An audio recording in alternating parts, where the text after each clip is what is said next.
Répète avec moi, dis Saint-Esprit, je t'appelle aujourd'hui. Viens prendre possession de mon cœur et que ta présence soit visible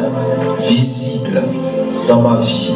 Viens faire la différence dans ma vie. Viens changer l'état de mon cœur. Conduis-moi à l'excellence, à la différence.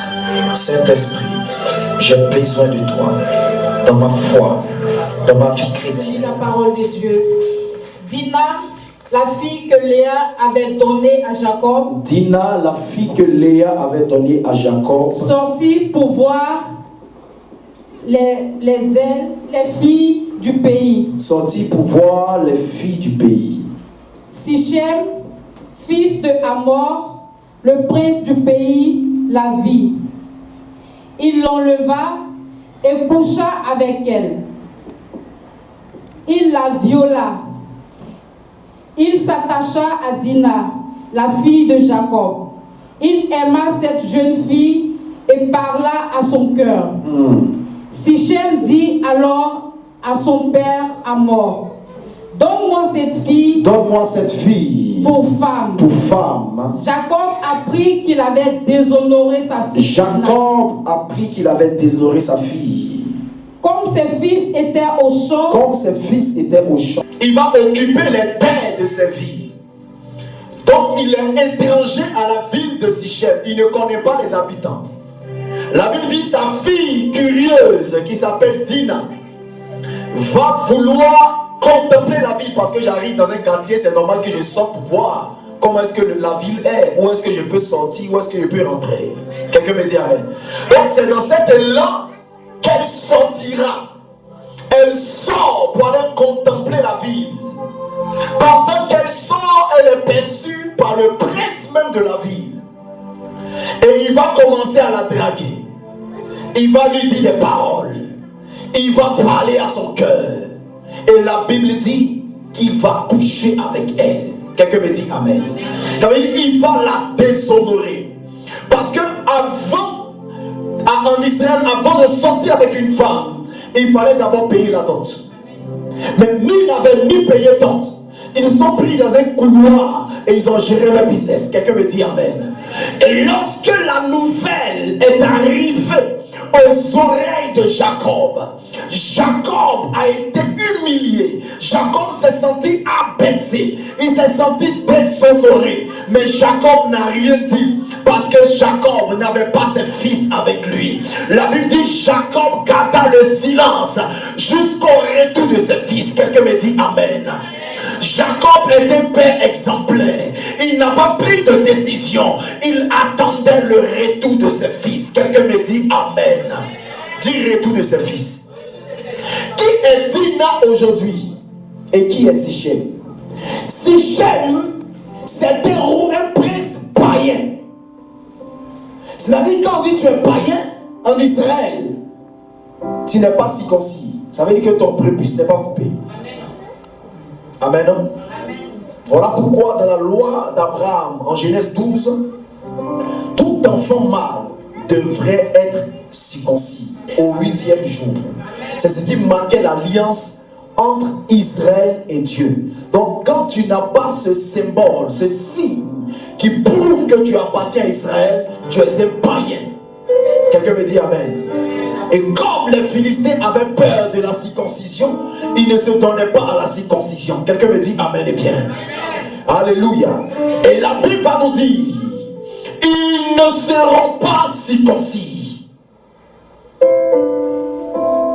Et quand Jacob apprend la nouvelle, il est blessé à l'intérieur de lui. Il attend le retour de ses fils pour expliquer les faits. Lorsque Siméon et Lévi sont arrivés, parce qu'ils étaient les frères directs de Dina, quand ils sont arrivés, on les a fait asseoir. On dit votre petite soeur s'est fait violer. Amen. Il dit mais par qui? On dit par Sichem, le prince même de la vie. La Bible dit qu'il rentrait dans une grande colère. Quelqu'un me dit amen. Je vais parler aujourd'hui de Sichem, je vais parler de Dina. Quelqu'un me dit Dina. Notre jour ou de notre ère représente l'église. Dina représente l'église qui est violée par des faux messages et des fausses doctrines. Dina représente l'église qui a perdu son autorité spirituelle. Dina représente l'église qui s'est alliée au Sichem et au Hamor. Dina a accepté le message de Sichem parce que la Bible dit Sichem sut parler à son cœur. Ça veut dire que c'est un message qui est arrivé et qui a convaincu Dina. Écoutez, nous sommes en train de passer à une ère où l'église est en train d'être convaincue par un message qui n'a rien à voir avec l'évangile. L'église est en train de s'accorder, de s'attarder, de s'attacher au message de Sichem. Or, le message de Sichem, ce n'est pas un message légal, c'est le viol doctrinal, le viol en termes évangéliques, le viol du message, le viol de la parole, le viol de l'évangile. Aujourd'hui, l'évangile est violé, mais plusieurs vont à l'église, ils écoutent le message de Sichem, mais ils n'ont rien à voir avec la parole révélée. Sichem n'est pas circoncis. Combien de prédicateurs Sichem prêchent le message à Dina? Ils savent parler au cœur, ils savent te convaincre, mais le message n'est pas approprié. Ce n'est pas un message légal. Il ne parlera pas à ton visage, il parle à ton cœur. Regardez, la majeure partie des temps où nous écoutons certains messages, tu as l'impression que le message est de Dieu. Tellement ça touche ton cœur. Ce qui touche mon cœur ne veut pas forcément dire que c'est Dieu qui est en train de parler à mon cœur. Dis Sichem. Sichem est arrivé pas avec la force, avec la parole. Quand Satan attaquait Jésus sur la montagne de la tentation, il n'est pas venu avec la puissance, il est venu avec la parole. Les théologiens appellent cela le combat liturgique. Ça veut dire c'est un combat de, comment on appelle ça, scripturaire, le combat de la scripture, le combat de la parole. Il dit il est écrit, l'autre dit il est aussi écrit, il est écrit, il est aussi écrit. Nous sommes arrivés à un ère où plusieurs l'ont, ils ont le il est écrit, mais plusieurs n'ont pas le aussi écrit. Parce qu'on ne lit pas la Bible. Quelqu'un me dit amen. Donc Sichem viendra parler à ton cœur. Faites beaucoup attention. Un message qui te fait dévier, qui t'enlève sur le chemin de Christ, qui t'enlève sur la voie du salut. Fais beaucoup attention. Comment reconnaître un message qui peut m'emmener sur la voie du salut? Le message crée dans mon cœur la confusion. Tout ce qui me confond. Parce que Dieu ne veut pas nous confondre. Il vient nous, comment on appelle ça? Il vient nous apaiser. Mais le message te confond. Tu es troublé. Dieu ne nous trouble pas. C'est Satan qui trouble. Voilà pourquoi il a dit à ses serviteurs. Il dit quoi? Ne vous troublez point. Parce que le trouble ne vient pas de Dieu. Dieu ne nous trouble pas. Il nous apaise. Il nous rassure. Qui me dit viendra. Il aura la parole, il aura la scripturaire, il aura la doctrine. Tu auras l'impression que c'est Dieu qui l'a envoyé. Mais le message fait différence. Dis message. C'est le message que nous écoutons qui fait la différence. La Bible dit, il sut parler à son cœur. Pendant qu'il parle à Dina, Dina commençait à dire non, je ne veux pas. Non, je ne veux pas. C'est comme ça aujourd'hui. L'église, non, je ne veux pas. Après, ils ont commencé à accepter un peu. Quelqu'un me dit amen. Il y a des messages aujourd'hui, tu entends à l'église, ça ne scandalise plus. Ça ne scandalise plus. On nous a tellement habitués à voir certaines choses qu'on n'est plus scandalisé. Et c'est une stratégie du diable pour enlever en nous, comment on appelle ça, le scandale, l'esprit du scandale, pour qu'on commence à avoir l'esprit de l'acceptation. Quand je commence à accepter quelque chose qui n'a rien avec la Bible, et que pour moi ça devient fréquent, ça devient normal, c'est un piège doctrinal. Qui me dit amen? Regardez, souvent vous voyez dans la rue des homosexuels s'embrasser. Tellement tu es habitué à voir, ça ne te scandalise plus. Pour toi ça devient normal. Oh, ce n'est pas normal. J'ai vu deux barbus, musclés, mollets, biceps. 17 ados congelés, givrés, ils sont arrêtés comme ça, en train de s'embrasser. Il dit, Jésus, je me suis arrêté devant eux comme ça, ils les ont regardés. Il y a un gars qui m'a dit, pour lui c'est normal. Il dit, mais c'est pas normal. Ça c'est pas normal. Quelqu'un me dit amen. Ce n'est pas normal.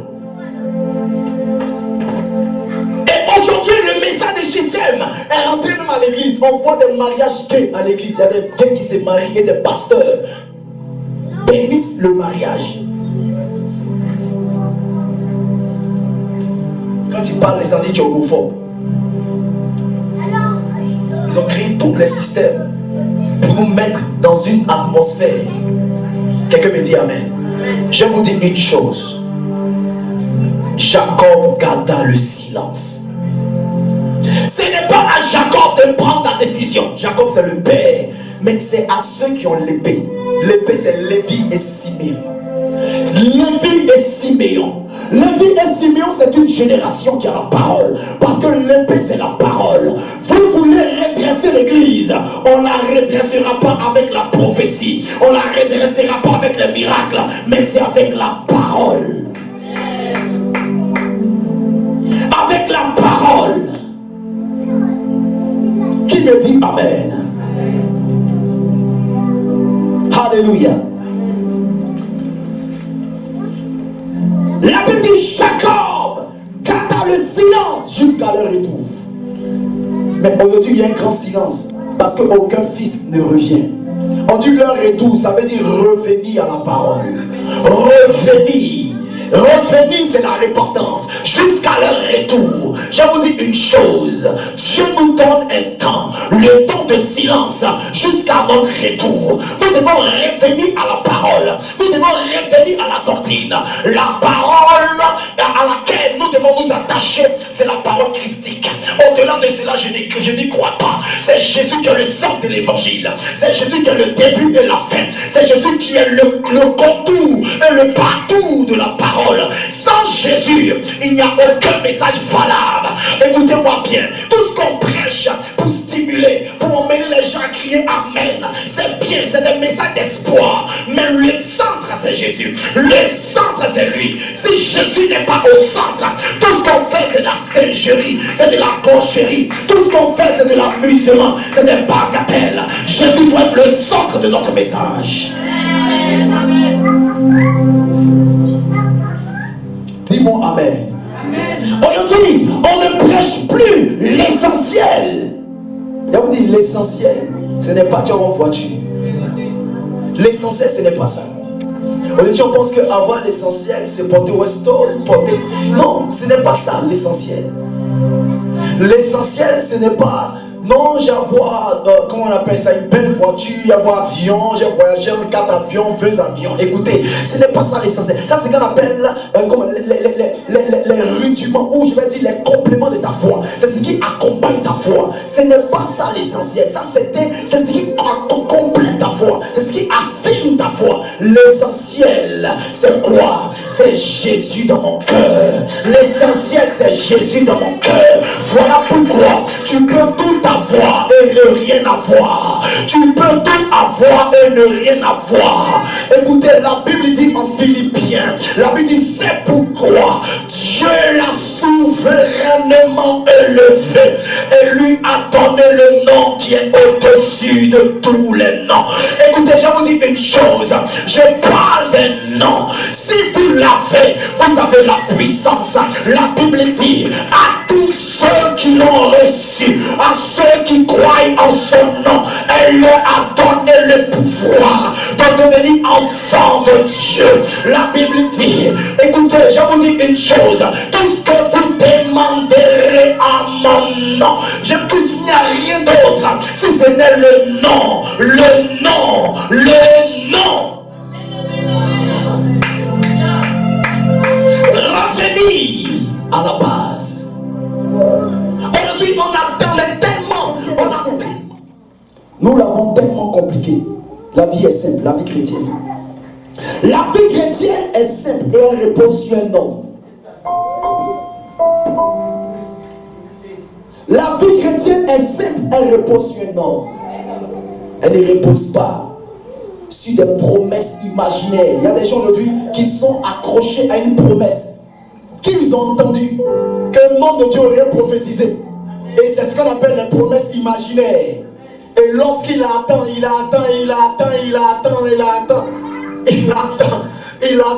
Lui-même, il voit la barbe, elle devient blanche. Il voit qu'il devient vieux. Il a des problèmes même pour marcher, des problèmes partout. Il se rend compte que la promesse en réalité était une promesse imaginaire. Toute promesse qui repose sur l'imagination n'est pas une promesse qui peut s'accomplir. Je vous dis une chose, le fondement de la vie chrétienne ne repose pas sur nos imaginations, elle repose sur un homme, et cet homme c'est Jésus. Salut en aucun autre. Aujourd'hui là, je vais vous ramener à l'ancienne vie chrétienne. La vie chrétienne ancienne. Quand tu as dit, je donne ma vie au Seigneur, et puis ton cœur a commencé à bouillonner, tu as commencé à sentir que tu dois faire des jeûnes, tu dois prier, tu dois jeûner, tu dois intercéder, tu dois te consacrer. Quand on parle de programme, tu es dévoué. L'ancien feu qui avait disparu, tu dois le ramener à l'exergue. La Bible dit dans les derniers temps, l'amour de plusieurs refroidira. Ça veut dire quoi? Nous sommes dans le temps où l'amour a refroidi. Les gens ne sont plus enthousiasmés. Les gens n'ont plus le zèle. Ils n'ont plus cet engagement de suivre le Seigneur avec un cœur heureux, un cœur jovial. Quand il n'a pas mangé, il vient à l'église, il se fâche. Quand il n'a pas eu la chaussure qu'il voulait, il commence à bouder. Lorsque son mari l'insulte, il rentre à l'église, il ne parle à personne. Son humeur extérieure l'influence tellement qu'il ne peut même pas avoir une vie chrétienne stable. Oh, à l'époque, lorsqu'on nous insulte, on rentre à l'église, on chante des louanges. On n'a pas mangé, on chante des louanges. On vous a rejeté, on chante des louanges. Ma foi n'était pas influençable, ma foi était déterminée, une foi engagée, une foi sérieuse, une foi vivante, une foi puissante, une foi réactive. Je n'avais pas peur. On me dit dors dehors, je dors dehors. Je n'ai pas mangé, je dis gloire à toi. Écoutez, c'est ça la foi, c'est le sacrifice. Revenir à l'essentiel. Aujourd'hui, tu dis à un chrétien, tu as mal fait ça là. Il se fâche. Ton ceci est ceci, il est fâché. Ton cela est cela, il est fâché. Dis-moi amen. Dis à ton voisin, reviens à l'essentiel.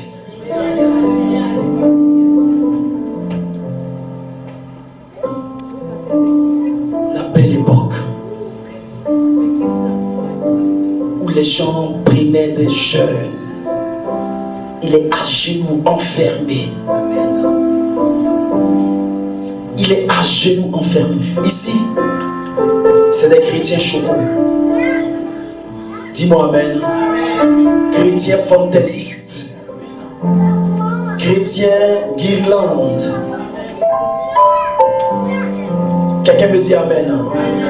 Lorsqu'il a un petit bobo, il se réfère à Satan. On a tellement donné de poids à ce mécréant. On a tellement donné de poids à ce déchu, à ce rejeté. Écoutez, vous parlez de lui. Moi, je n'ai jamais parlé de lui à la chair parce qu'il ne m'intéresse pas.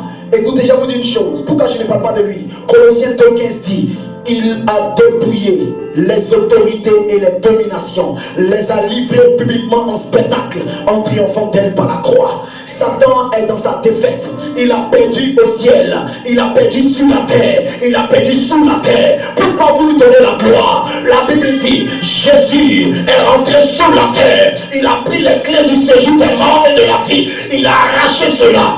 Écoutez, il était au ciel, on l'a jeté sur la terre. Et la Bible dit encore une promesse: les fils te folleront. Écoutez, pourquoi vous parlez de quelqu'un qui est déjà fini? Il est déjà fini. Donc dis avec moi, il est déjà fini. Quelqu'un qui est déjà fini. Il n'est même pas causé de rediffusion. Rediffusion, C'est quand on fait une chose que tu n'as pas vue, puis on ramène encore. Dieu même, ça n'intéresse pas de faire rediffusion. Parce qu'il passe à une autre étape. Amen. La Bible dit, vous petits enfants, vous l'avez vécu. Amen. Là-bas dit, vous adultes, on dit petit enfant. C'est-à-dire que, comment on appelle ça? Adolescent. Vous ado. Non, la parole de Dieu, Jésus en foutaise. Quelqu'un me dit amen. Il dit, vous les ados, qui mangez les bonbons Haribo, qui mangez les glaces, vous l'avez vaincu. Amen. Donc, si les ados ont vécu, mon adulte, qu'est-ce que je fais alors? Écoutez, je vous dis, si vous revenez à l'essentiel et que vous vous appuyez sur la parole de Dieu, aucune chose ne vous sera manquée, aucune chose ne vous sera ratée. Dieu vous donnera toujours la victoire parce que vous revenez à l'essentiel. Qui me dit amen? Amen. Donc dis amen bien que j'accélère. Donc moi l'amen c'est dire, Jacob garda le silence. Ce n'est pas la responsabilité de Jacob d'encore parler. On attend toujours un Dieu qui parle. Et la Bible dit il a gardé le silence jusqu'au retour de ses fils. Il y a des fils qui sont encore dehors. On attend leur retour. Il y a d'autres qui sont encore en train de rêvasser. On attend leur retour. Le retour des fils doit se faire de façon collective. On attend le retour des fils. Un fils qui connaît la valeur de son père ne restera pas dehors parce que l'église est en danger. Le fils doit laisser un peu ses affaires de je vais manger comment, je vais m'habiller comment, je prends de l'argent, je ne suis pas marié. Qui t'a dit Jésus est venu mourir pour mariage? Les gens pensent que Jésus est venu mourir pour nous donner costume, ou pour nous donner maison, pour nous donner enfant. Jésus n'est pas venu mourir pour te donner un mari. Sinon il serait resté au ciel pour dire bon, Zoku va rencontrer Gilbert là-bas. Amen. Amen. Mais pourquoi Jésus est venu mourir? Aujourd'hui je vais t'expliquer. Il est venu mourir pour une raison. Pas pour les péchés, mais pour le péché. Parce qu'il y a une différence entre le péché et le péché. C'est différent. Quelqu'un me dit amen. Amen. Parce qu'il y a quatre formes de péché. Il y a le péché, il y a les péchés, il y a péché et il y a le pécheur. Quelqu'un me dit amen. Qui comprend ce que ça veut dire? Les péchés, le péché, péché, le pécheur. Vous voyez pas que c'est différent? Les péchés ne sont rien d'autre que les résultantes du péché. Voilà pourquoi, comme Paul a dit, quand je veux faire le bien que je veux, je fais le mal que je ne veux pas. Parce qu'en lui se trouve le... Donc quand tu nais de par origine, le péché est déjà en toi. Donc tu es héritier du péché qu'on appelle le péché adamique. Par racine, nous sommes liés de façon directe au sang adamique. Quelqu'un me dit amen. Donc nous sommes héritiers du péché. Donc un enfant qui naît ici, quoi qu'il soit beau, cheveux frisés, dents blanches, il est mignon, voilà clair, il a le péché en lui. Par origine. Maintenant le péché en lui va produire ce qu'on appelle les péchés. Qui me dit amen? Les péchés c'est quoi? Citez-moi. Voler, mentir, l'adultère, la drogue, quoi encore? Tricher, la méchanceté, la désobéissance, les critiques, calomnies, Congosa, Papatoya. Donc c'est le péché qui produit les péchés. Qui me dit amen? Amen. Maintenant les péchés sont consommés. Et il faut maintenant les exécuter. C'est là qu'on dit le péché, qui est un verbe. Amen. Donc, péché se fait en qui? En le pécheur. Donc, voilà la différence. Le péché qui est une racine, péché qui est un fruit. Alors, comment on appelle ça? Les péchés qui sont des fruits du péché. Péché qui est une action. Amen. Voilà, du péché, des péchés qu'on consomme. Et par la suite, cela se manifeste en un péché. Donc Jésus vient mourir sur la croix pour arrêter pas les péchés, mais pour donner au péché adamique son impuissance. Donc quelqu'un qui comprend le sens même du sacrifice de Jésus automatiquement comprend qu'il est justifié. Quand on dit un homme est justifié, c'est quoi? C'est quelqu'un qui est juste. C'est comme on t'envoie au tribunal et on dit, toi tu es accusé parce que tu aurais fait telle et telle chose. Ton avocat à côté et prend tous les documents pour prouver ton innocence. Et c'est alors, pendant qu'on est en train de discuter sur ton innocence, l'avocat prouve de A plus Z que tu n'es pas coupable. Et le décret tombe, on dit, bon, tu es justifié. Quelqu'un me dit Amen. C'est ce qui s'est passé lorsque Jésus est mort. Nous avons été condamnés par Satan. Nous avions été mis en marge parce qu'on méritait l'enfer. Parce que Adam a désobéi, il a fait rentrer le péché dans le monde. Donc par la naissance d'un homme, le péché est rentré. Et par la mort du second Adam, le péché est sorti. Donc, Dieu ne te voit plus comme un pécheur. C'est le problème de la justification. Vous pensez que c'est quand vous posez une action, oh c'est fini, Dieu m'a abandonné. Non. La Bible dit, on sera sauvé par la grâce, par le moyen de la foi. Si Dieu devait regarder aux actions de chacun ici, beaucoup seraient en enfer. Le salut, c'est une expression de la grâce. Ce n'est pas parce que tu pries mieux que l'autre. Ce n'est pas parce que tu dis je suis rangé. Si Dieu doit regarder dans ton cœur pour trouver une faute, il va dire bon, à cause de ça là, tu n'iras pas au ciel. Mais on ira au ciel par grâce. Donc un chrétien qui est justifié revient toujours à son père. Regardez, le fils prodigue, lorsque il a demandé son héritage, or il n'était pas encore en compétence ou il n'était pas encore en mesure d'obtenir l'héritage. La Bible dit, il va dire à son père, il va dire bon papa, depuis là, on dit héritier, tu dois mourir pour que les gens aient l'héritage, mais tu ne peux pas, peut-être moi-même je vais mourir avant toi, tant pour moi je vais partir. Amen, non petit. Prends ta part et puis va. Le fils va prendre, comme il n'était pas encore mature. Il ne connaissait pas l'injection de l'héritage. Son père ne lui avait pas expliqué comment gérer l'héritage, comment gérer une promesse, comment gérer des biens, comment gérer, comment on appelle ça, une obtention. Il sort et puis commence à faire couper décaler, sagacité. C'est avec lui que ça a commencé. Les boucantiers là, ils ont imité sur le fils prodigue. La Bible dit il gaspilla. Oh, couper décaler c'est quoi? C'est gaspiller. Donc quand il arrive, fait comme ça. Et les spiritiseuses là, c'est dans la Bible, c'est son. Il avait dit il allait chez les prostituées. Là, il est assis là, et puis il travaille si elle. Donc tout rien n'est nouveau, tout est ancien. Il a gaspillé ton argent. Quand il fouille comme ça, il n'y a rien. Il met ici, il dit non, mon héritage n'est pas fini. Il met derrière, il n'y a rien. Donc les gens commencent à le rejeter. La Bible dit il va aller manger les caroubes. Ça veut dire quoi? La nourriture des cochons. Ton papa est riche. Il est riche, il est assis financièrement. Comme tu n'avais pas la bonne gestion, tu te retrouves à manger la nourriture des cochons. Donc il a commencé à manger avec eux. Et la Bible dit un jour il va se réveiller. Il va dire non. Je ne peux pas rester là à manger les caroubes pendant que mon père a beaucoup de serviteurs qui mangent bien, qui ont des chambres. Non, si mon père doit me chasser, qu'il me chasse, je retourne encore là-bas.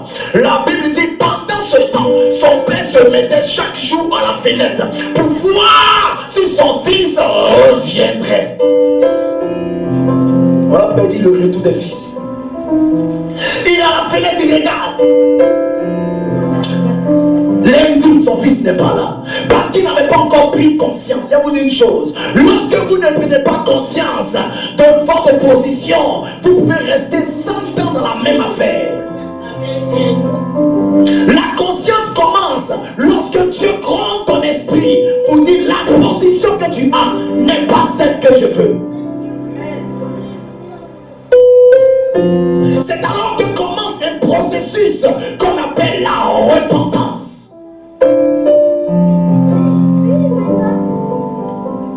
À qui je parle? Pendant qu'il prenait la route pour aller chez son père, La Bible dit son père s'est mis à la fenêtre. Il voit une silhouette. Il dit non, ça c'est certainement mon fils. Il a certainement maigri parce qu'il a gaspillé son argent. Mais écoutez, tuez-moi le veau gras, les protéines qu'il a perdu, la matière grasse qu'il a perdu. Commencez à tuer le plus pauvre veau du palais. Faites-moi un bon, comment on appelle ça, un bon choukouya, parce que lui qui arrive là, c'est mon fils. Préparez de nouveaux vêtements, préparez de nouveaux sandales, préparez une nouvelle tenue, un vêtement d'apparat, pour que lorsque mon fils arrive, il soit célébré. La Bible dit, lorsque son père l'a vu à la fenêtre, il dit, voici mon fils, il revient à la maison, mon fils revient. Le père n'a pas jugé son fils. Aujourd'hui, nous pensons que le fait de revenir, Dieu nous jugera. Non. Il ne va pas te rappeler pourquoi tu es parti. Aujourd'hui, il y a plusieurs qui disent, bon, j'ai fait une alliance, j'ai fait des pactes avec le diable. Comment j'ai fait pour revenir? Dieu m'a rejeté. Écoutez, Dieu n'a pas. Tant que l'amour, écoutez, l'amour de Dieu est insondable. Tant que tu te répands, que tu reviens à lui, il t'acceptera.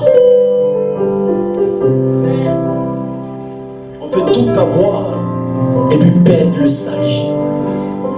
Dis-moi amen. Amen. Dis mon salut. Dis mon salut. Donc imagine ton fils qui arrive. Tu le vois et tu le célèbres. Alléluia. Tu le vois et tu le célèbres. Il a commencé à célébrer son fils. Il a manifesté une joie tout à fait particulière. Lorsqu'il a vu son fils arriver, oh, on dit voici le fils qui est en train d'arriver. Le fils arrive, il est tout sale, mais on doit changer l'accoutrement de ce dernier. Mais avant qu'il ne rentre, on doit tuer déjà le veau gras. La Bible dit, lorsqu'il est rentré dans la félicité de son père, ils ont tué le veau gras. Il y avait une belle fête. Le grand frère, tout nerveux, il arrive, il dit, mais papa, moi, depuis que je suis dans cette maison, jamais tu n'as tué même une pétale pour moi. Même un poulet. Malgré les canards, je n'ai jamais mangé en ta présence. Papa, ce que tu fais, c'est une injustice. Il dit, écoute-moi, mon fils, tu es l'aîné de ma maison. Tu ne sais pas que tout ce qui est ici est à toi. Aujourd'hui, il y a beaucoup de personnes qui sont à l'église. Ils sont encore en train de demander des promesses. Oh, ils ne savent pas que tout ce qui est dans le royaume est à eux. Tout ce que Dieu a, tu l'as. La Bible dit, il a fait de nous des co-héritiers. Quand on dit un co-héritage, c'est le partage de l'héritage en commun. Ça veut dire que tel Jésus a le trône, j'ai le trône. Il a le pouvoir, j'ai le pouvoir. Il a le règne, j'ai le règne. Il a la force, j'ai la force. Amen, amen. Qui me dit amen? Amen. Alléluia. Donc quand tu comprends ton identité en Christ,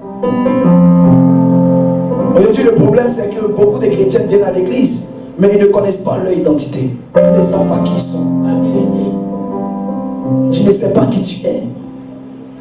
Écoutez, parce que le monde spirituel se révèle à l'identité. Le monde spirituel est un monde identitaire. Tu ne es pas venu et puis tu as dit je suis neutre. Non, tu appartiens à quelqu'un faussement. Soit tu es du diable, soit tu es de Dieu. Il n'y a aucun homme sur la terre ici qui appartient à personne. Tu peux ne pas avoir un parti politique, mais tu appartiens soit à Dieu ou à Satan. Dis-moi amen. Nous avons un amour universel qu'on appelle l'amour régi par Dieu lui-même, Dieu le Père. Dieu nous aime de façon universelle. Ça, il aime le méchant, il aime le bon. Maintenant, ceux qui ont Jésus, ils ont un amour qu'on appelle l'amour particulier. Amen. Donc l'universalité de l'amour, ce n'est pas pour tout le monde.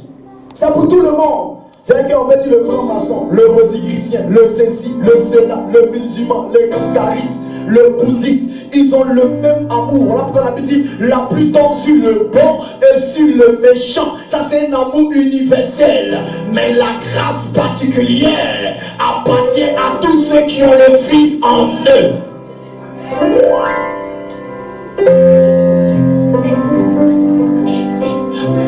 Comment ça, béni?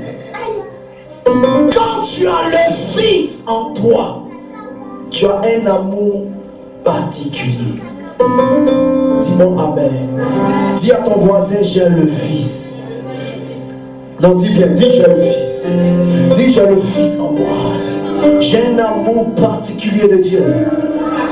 Quelqu'un me dit Amen. Donc quand le Fils arrive, la Bible l'appelle le Fils prodigue. Donc quand il arrive, il rentre à la maison.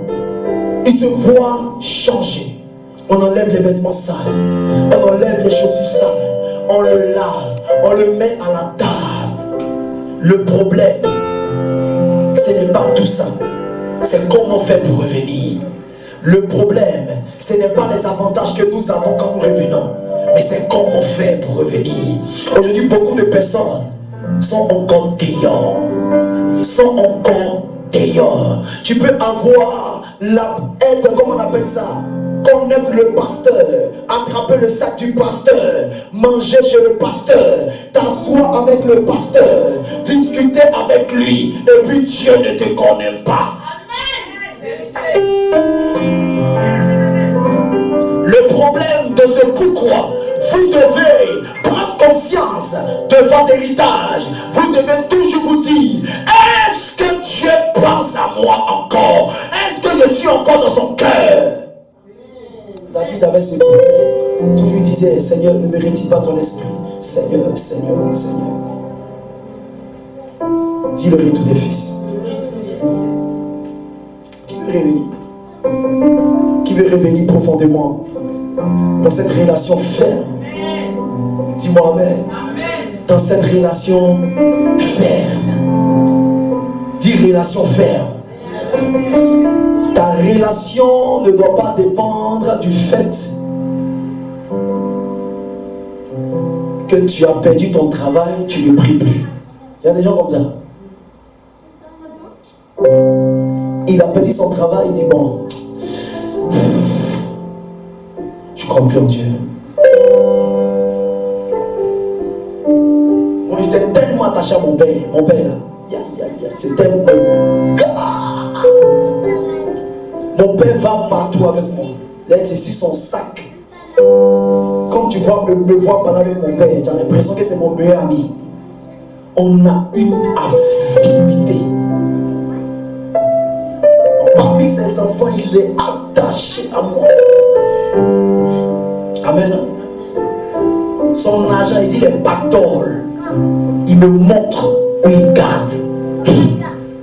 Donc on atteint un niveau de confidence où il me montre où il garde son argent.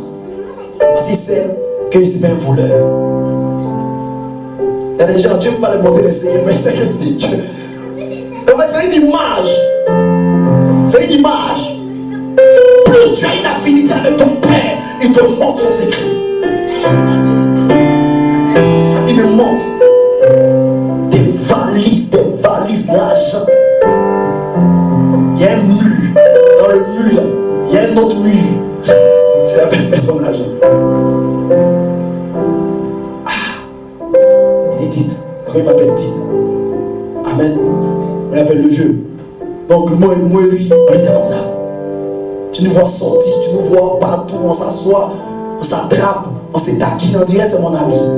Mais quand il est décédé, c'était un coup dur pour moi. À un moment donné, je ne voulais plus prêcher, je voulais arrêter de prêcher. Il dit bon, c'est bon, je ne prêche plus.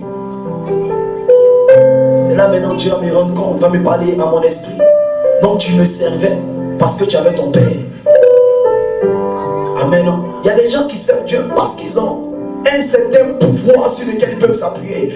Dieu a enlevé à Job tout ce qu'il avait comme pouvoir. Dieu a tout enlevé à Job pour voir sur quoi reposer sa foi. Souvent Dieu va vous mettre dans des situations. Il vous met dans une condition où il vous enlève tout pour voir sur quoi repose votre foi. La Bible dit, afin que votre foi ne repose pas sur la sagesse des hommes, mais sur la puissance de Dieu. La foi a un lieu de repos. Ce n'est pas la sagesse des hommes. La sagesse des hommes, c'est quoi? C'est le compte bancaire. Parce que pour avoir un compte, il faut avoir une sagesse. Donc il y a donc leur foi repose sur leur compte. Leur foi repose sur les jolis enfants. Leur foi repose sur le petit boulot. Mais Dieu, quand Dieu t'enlève ça, où ta foi repose? Sur la sagesse ou sur la puissance. Quand tu es un fils, tu dois revenir à ton père avec ta foi. À qui je parle? Je vais aller plus loin.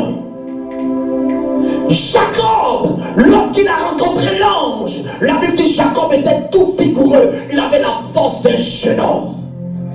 Il va se battre avec l'ange. L'ange va lui dire, mais laisse-moi partir.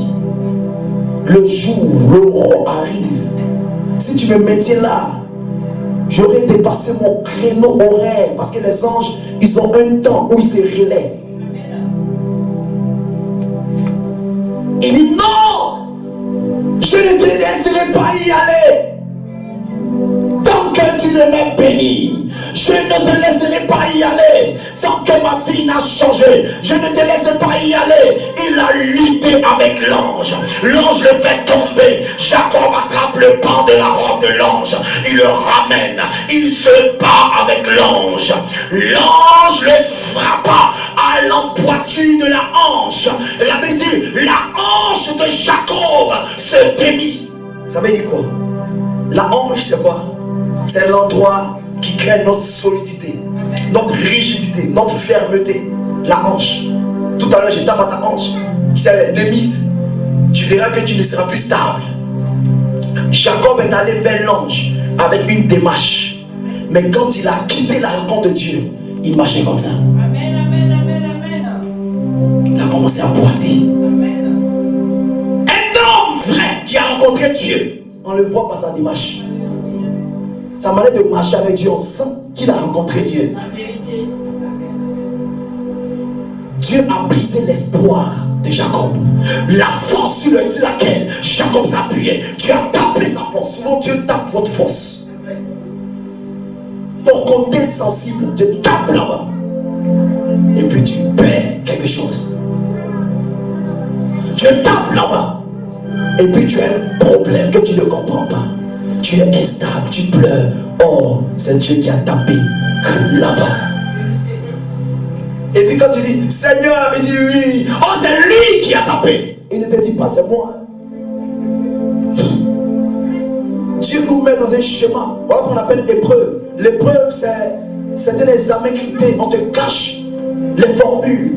Mais si on t'explique les formules, c'est plus une épreuve. C'est une réponse. Donc l'épreuve, quand on dit épreuve, je vais vous expliquer aujourd'hui. L'épreuve, c'est un exercice de compétence. Quand Dieu te voit, il te trouve prêt. Il crée maintenant une épreuve.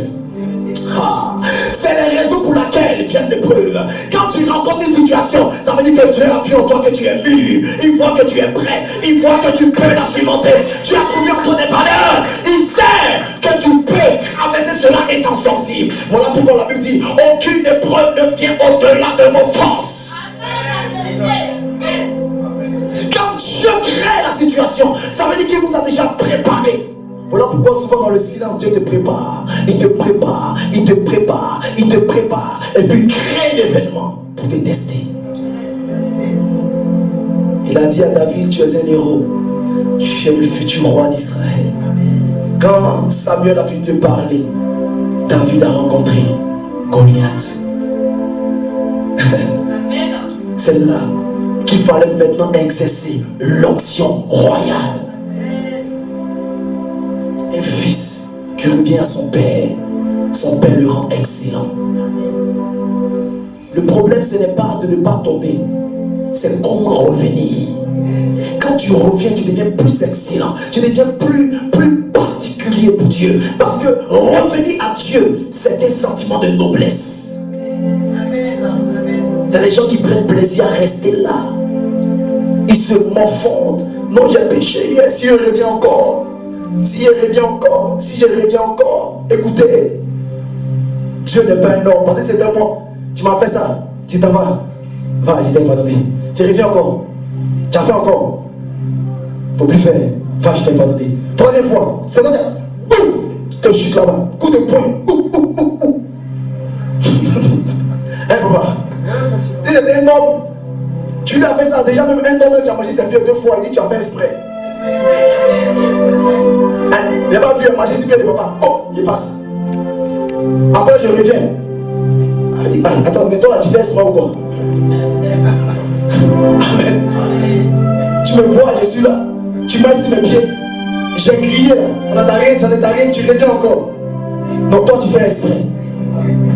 C'est la mentalité humaine. Si Dieu devait nous juger sur le fait qu'on pense une action et il trouve qu'on fait exprès, beaucoup aujourd'hui là, il dit, tu arrives à Château, il n'y a personne. Tu arrives à Nanterre, il n'y a personne. Tu arrives à Picacourt, c'est vide. Dieu allait tuer tout le monde. Mais pourquoi Dieu nous garde encore? C'est un amour insondable. Il nous laisse le temps de mûrir. Il nous laisse le temps de comprendre.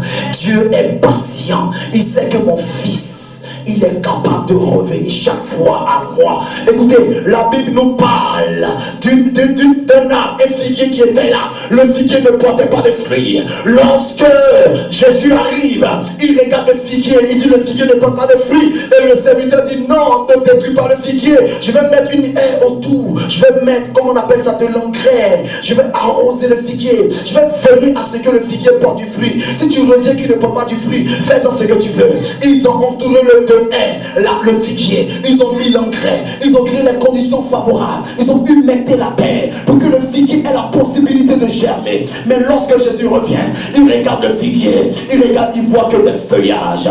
Dieu nous donne un temps. Le temps, lorsque tu l'as perdu, c'est alors que plusieurs sont frappés par Dieu. Parce que le temps est compté. Ton temps n'est pas éternel. On dit mener, baisser au passé. Compter, baisser, diviser. Dis Amen. Mener, baisser au passé. Compter, baisser, diviser. Dieu compte. Quand tu reviens à Dieu, tu deviens plus efficace que quand tu étais encore dehors.